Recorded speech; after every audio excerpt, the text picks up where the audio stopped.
जय हिंद दोस्तों, स्वागत है आपका।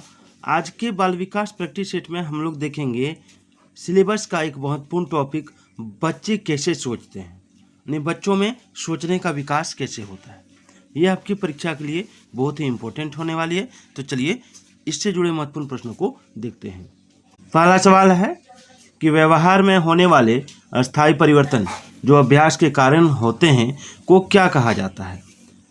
देखिए इसका आंसर यहाँ दिया हुआ है, सीखना कहा जाता है। व्यवहार में होने वाले स्थायी परिवर्तन जो अभ्यास के कारण होते हैं उसको सीखना कहा जाता है। देख सकते हैं यूपी टेट 2013 में पूछा गया था। निम्नलिखित में से कौन सा कारक स्मृति से संबंधित नहीं है। तो इसका आंसर होगा अनुभूति। ये भी आपका यूपी टेट 2013 में पूछा गया था। अगला सीखने के वक्र। सीखने के वक्र जो हैं वो सीखने की प्रगति के सूचक हैं। सीखने के वक्र सीखने की प्रगति के सूचक हैं। ये भी यूपी टेट 2013 में पूछा गया था। सीखने का प्राथमिक मूलभूत नियम किससे संबंधित है। सीखने का प्रारंभिक मूलभूत नियम संबंधित है अभ्यास के कार्य से। देख सकते हैं ये भी यूपी टेट में पूछा गया था। अधिगम के प्रक्रम में अभिप्रेरण जो है, ठीक है, नए सीखने वालों में अधिगम के लिए रुचि का सृजन करता है।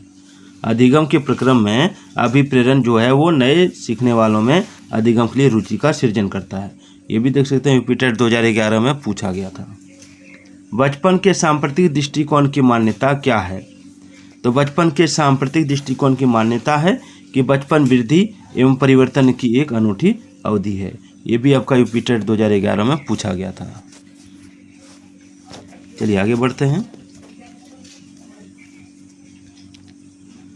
अल्पवयस्क बच्चों के अधिगम प्रक्रम में अभिभावकों की भूमिका क्या होती है। तो देखिए इसमें भूमिका होती है अग्र सक्रिय की। चलिए आगे देखिए, निम्नलिखित में से कौन सा उदाहरण प्रभावशाली विद्यालय की प्रथा का है। निम्नलिखित में से कौन सा उदाहरण प्रभावशाली विद्यालय की प्रथा का है। तो देखिए इसका आंसर होगा व्यक्ति सापेक्ष अधिगम। देखिए सीटेट 2016 फर्स्ट पेपर में पूछा गया था। किसी प्रगतिशील कक्षा की व्यवस्था में शिक्षक एक ऐसे वातावरण को उपलब्ध कराकर अधिगम को सुगम बनाता है जो नियामक है। देख सकते हैं सीटेट 2016 फर्स्ट पेपर में पूछा गया था। सीता ने हाथ से दाल और चावल खाना सीख लिया। जब उसे दाल और चावल दिए जाते हैं तो दाल चावल मिलाकर खाने लगती है। उसने चीज़ों को करने के लिए अपने स्कीमा में दाल और चावल खाने को डैश कर लिया। क्या कर लिया? तो अनुकूलित कर लिया। क्या कर लिया? अनुकूलित कर लिया। सीटेट 2013 में पूछा गया था। सीखने की तत्परता डैश की ओर संकेत करती है। तो सीखने के सातत्य में शिक्षार्थियों का वर्तमान संज्ञानात्मक स्तर की ओर से, ठीक है। बच्चों में सीखने और सुनने के लिए अधिगम योग्य वातावरण के लिए निम्नलिखित में से कौन उपयुक्त है। तो ये हो जाएगा शिक्षार्थियों को यह छूट देना कि क्या सीखना है और कैसे सीखना है। ये भी सीटेट 2013 में पूछा गया था।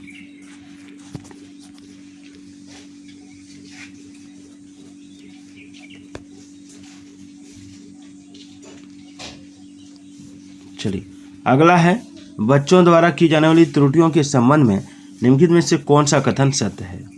एक शिक्षक की प्रत्येक त्रुटि पर ध्यान नहीं देना चाहिए, अन्यथा पाठ्यक्रम पूरा नहीं होगा। ये गलत है। प्रत्येक त्रुटि को सुधारने में बहुत अधिक समय लगेगा तथा एक शिक्षक के लिए थकाने वाला होगा। ये भी गलत है। स्वयं बच्चों द्वारा त्रुटियों को सुधारा जा सकता है, इसलिए शिक्षक को उन्हें तुरंत ही नहीं सुधारना चाहिए। ये भी गलत है। यदि एक शिक्षक कक्ष में सभी बच्चों की त्रुटियों को सुधारने योग्य नहीं है तो यह संकेत करता है कि शिक्षा की व्यवस्था असफल है। ये हो जाएगा ऑप्शन डी। यूपी टेट 2015 में पूछा गया था। अगला है आंशिक पुनर्बलन क्या है। तो देखिए आंशिक पुनर्बलन जो है ये सतत पुनर्बलन की अपेक्षा अधिक प्रभावी होता है, ठीक है। सीटेट 2012 में पूछा गया था।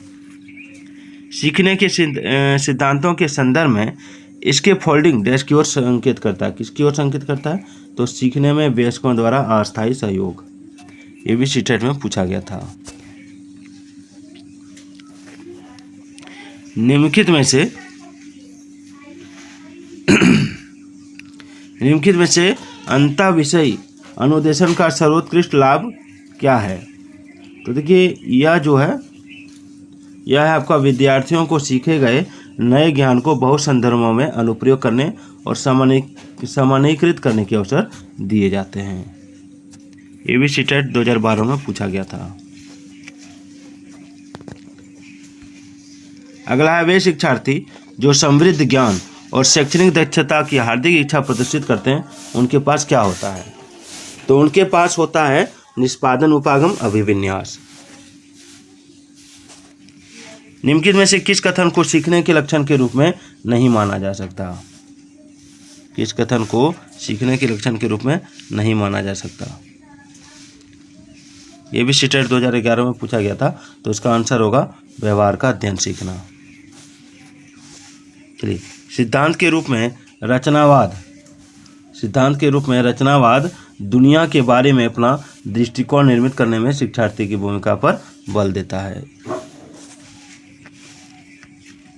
विशेष रूप से प्राथमिक स्तर पर विद्यार्थियों को सीखने संबंधी समस्याओं को संबोधित करने का सबसे बेहतर तरीका क्या है? तो यह अक्षमता के अनुरूप विभिन्न शिक्षण पद्धतियों का प्रयोग करना। निम्न में से कौन से कथन को सीखने की प्रक्रिया की विशेषता नहीं मानना चाहिए? तो इसका आंसर होगा शैक्षिक संस्थान ही एकमात्र स्थान है जहां अधिगम प्राप्त होता है। सीखने के अंतर्दृष्टि सिद्धांत को किसने बढ़ावा दिया? सीखने के अंतर्दृष्टि सिद्धांत को बढ़ावा दिया था गेस्टाल्ट सिद्धांतवादी ने। निम्नलिखित में से कौन सा समझ के लिए शिक्षण को प्रदर्शित नहीं करता है? तो देखिए इसका आंसर हो जाएगा ऑप्शन ए। नियम कैसे काम करता है, इसे स्पष्ट करने तो उदाहरण उपलब्ध कराने के लिए विद्यार्थियों को पढ़ाना। शिक्षार्थी जो पहले सीख चुके हैं उसकी पुनरावृत्ति और प्रत्यास्मरण में शिक्षार्थियों की मदद करना महत्वपूर्ण है, क्योंकि यह किसी भी कक्षा अनुदेशन के लिए सुविधाजनक शुरुआत है। निम्नलिखित में से कौन सा कथन सीखने के बारे में सही है? तो देखिए इसका राइट आंसर होगा सीखना उस वातावरण में प्रभावी होता है जो संवेगात्मक रूप से सकारात्मक हो और शिक्षार्थियों को संतुष्ट करने वाला हो। एक बच्चा अतीत की समान परिस्थिति में की गई अनुक्रियाओं के आधार पर नई स्थिति के प्रति अनुक्रिया करता है, तो यह किससे संबंधित है?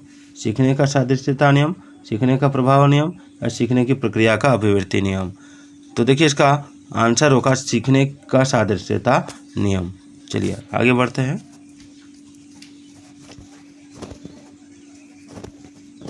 सीखना समृद्ध हो सकता है यदि वास्तविक दुनिया से उदाहरणों को कक्षा में लाया जाए जिसमें विद्यार्थी एक दूसरे से अंतःक्रिया करें और शिक्षक उस प्रक्रिया को सुगम बनाए। एक शिक्षक को अपने विद्यार्थियों की क्षमताओं को समझने का प्रयास करना चाहिए। तो निम्नलिखित में से कौन सा क्षेत्र इस उद्देश्य के साथ संबद्ध है? तो ये हो जाएगा शिक्षा मनोविज्ञान। शिक्षार्थियों का आत्मनियम डैश की ओर संकेत करता है, तो इसका आंसर होगा अपने सीखने का स्वयं पर्यवेक्षण करने की उनकी योग्यता। परामर्श का उद्देश्य क्या है?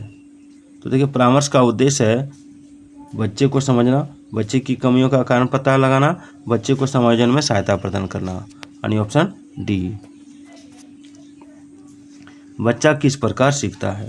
तो देखिए बच्चा कई प्रकार से सीख सकता है, पुस्तकें पढ़कर, परिचर्चा द्वारा, प्रश्न पूछकर, ठीक है। निम्न में सर्वोत्तम कथन कौन सा है? एक अच्छा अध्यापक अध्यापन के लिए व्याख्यान विधि का प्रयोग करता है, ये गलत है। सदैव प्रदर्शन के माध्यम से सिखाता है, ये गलत है। विद्यार्थियों को सदैव सीखने के लिए प्रेरित करता है, यही ऑप्शन सी, विद्यार्थियों को सदैव सीखने के लिए प्रेरित करता है। एक अध्यापक की दृष्टि से कौन सा कथन सर्वोत्तम है? तो देखिए जो कथन सर्वोत्तम है वह प्रत्येक बच्चा सीख सकता है। सीखने की प्रक्रिया में विद्यार्थी द्वारा की गई त्रुटियों के संबंध में आपकी दृष्टि में निम्न में से कौन सा कथन सर्वोत्तम है? तो देखिए इसका आंसर होगा त्रुटियां अधिगम प्रक्रिया का भाग है। बोध में सन्निहित होता है, क्या सन्निहित होता है बोध में? तो वस्तु, व्यक्ति या घटना से प्रत्यक्ष अनुभव। देख सकते हैं जेटेट 2012 में पूछा गया था। प्रभावी ज्ञानार्जन संकेत करता है किसकी ओर? तो ये संकेत करता है आपका किसी विषय पर अभिव्यक्ति ध्यान का, या फिर ज्ञानार्जन के द्वारा बुद्धि के प्रयोग का, या एक लक्ष्य या लक्ष्यों की निश्चितता का, यानी ये सभी हो जाएगा। प्रभावी ज्ञानार्जन के क्षेत्र में विख्यात शिक्षा शास्त्री कौन है? तो थॉर्नडाइक।